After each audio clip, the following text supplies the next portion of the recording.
berisiko ya. Kalau misalnya memaafkan korupsi, lalu apalagi dengan diam-diam. Hai para koruptor atau yang merasa pernah mencuri dari rakyat, kalau kau kembalikan yang kau curi, ya mungkin kita maafkan. Sebelum secara hukum, secara politik, psikologis, saya kira itu merupakan ekspresi dari niat baik Pak Prabowo untuk menyelesaikan masalah korupsi yang nampaknya hampir membuat frustasi ya. Karena semakin lama, semakin membesar, kemudian kasus-kasus yang ada tidak bisa ditangani dengan tuntas. Oleh sebab itu kita harus hargai. Tetapi menurut saya itu berisiko ya.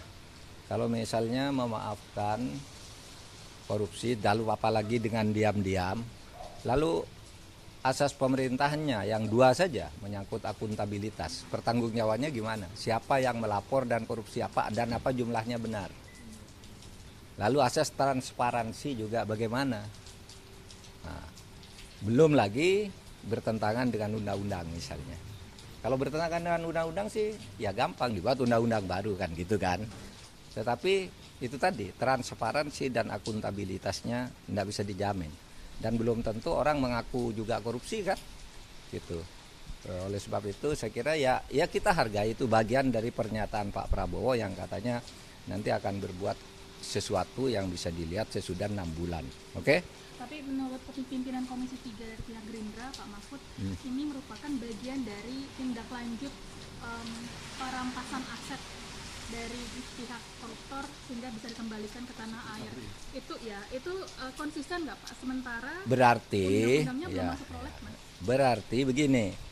Berarti itu menyangkut ketentuan di dalam konvensi PBB UNCSC, United Nations Convention Against Corruption, itu memang ada bab 5 pasal 53 memungkinkan perampasan aset koruptor di luar negeri. Berarti itu menyangkut luar negeri.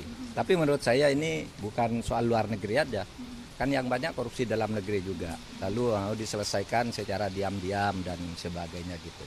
Nah kalau soal undang-undang belum ada ya disahkan aja undang-undang perampasan aset kan bisa begitu. Tetapi sebenarnya jadi itu memang PBB dulu pada tahun 2003 ketika membuat konvensi anti korupsi itu memang mengatur itu. Karena di setiap negara itu pada waktu itu setiap tahun negara-negara yang hartanya dilarikan ke luar negeri itu sampai 20 sampai 30 miliar US dollar dilarikan ke luar negeri dan tidak bisa kembali. Oleh sebab itu pendekatannya di luar negeri itu perdata. Nah, sedangkan korupsi di sini kan pidana. Nah, dan harus mengubah beberapa undang-undang. Nah, gini. Itu ya tanggapan langsung. Kita tanggapi itu dengan baik sebagai bagian dari upaya untuk menyelesaikan korupsi. Tapi pada tahun 2003 sebenarnya saya sudah menulis alternatif penyelesaian korupsi itu berdasar pengalaman negara-negara lain. Satu, alternatif lustrasi seperti yang dilakukan oleh Latvia dan beberapa negara. Semua pejabat copot aja dulu dengan undang-undang. Diasumsikan pejabat yang eselon 2, 3 dan mantan menteri copot, tidak boleh berpolitik, tidak boleh di pemerintahan misalnya selama 5 tahun. Beres. Itu alternatif pertama, itu namanya pemotongan generasi. Itu banyak di berbagai negara. Tapi waktu itu saya gagas ketika saya sebentar menjadi Menteri Kehakiman. Di awal pemerintahan di akhir pemerintahan Gus Dur menjelang pembentukan kabinet Bu Mega. Saya pernah jadi menteri sebulan lah kira-kira kehakiman. Menteri Kehakiman itu merangkap Menhan waktu itu. Itu namanya lustrasi. Tapi kalau enggak tiru Afrika. Pardon.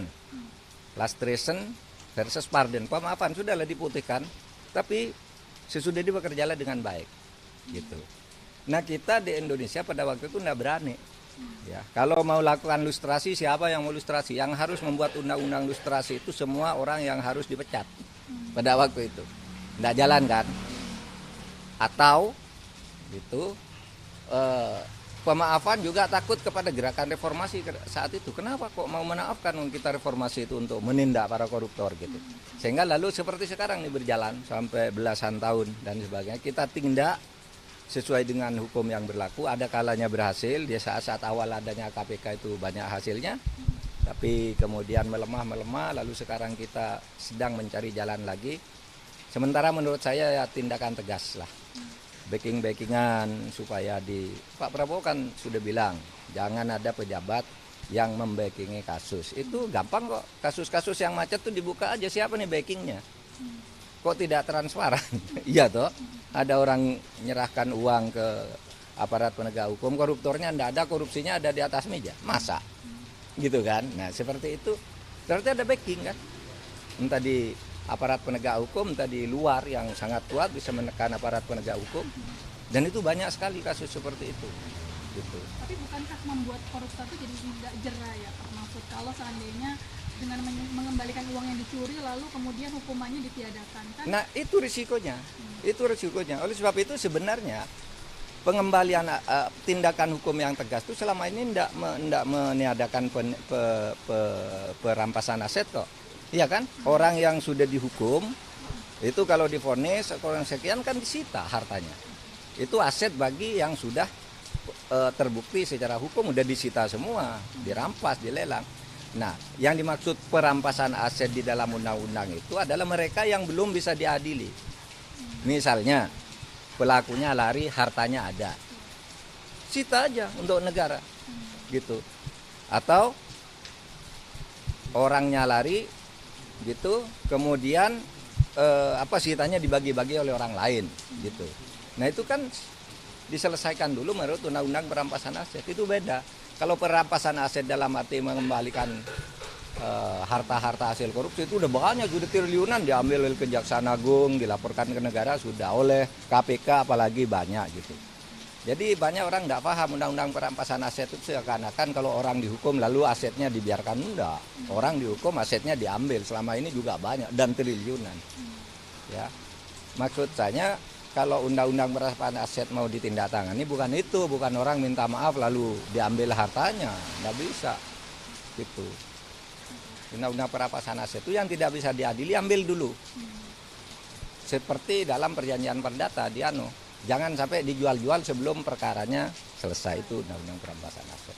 Saya dalam minggu-minggu ini, bulan-bulan ini saya dalam rangka memberi apa istilahnya itu? Memberi memberi kesempatan untuk tobat. Hai para koruptor atau yang merasa pernah mencuri dari rakyat, kalau kau kembalikan yang kau curi, ya mungkin kita maafkan. Tapi kembalikan dong. Nanti kita beri kesempatan cara mengembalikannya, bisa diam-diam supaya nggak ketahuan. Mengembalikan loh ya, tapi kembalikan. Kemudian, hai kalian-kalian yang sudah terima fasilitas dari bangsa negara, bayarlah kewajibanmu. Ya. Asal kau bayar kewajibanmu, taat kepada hukum, sudah kita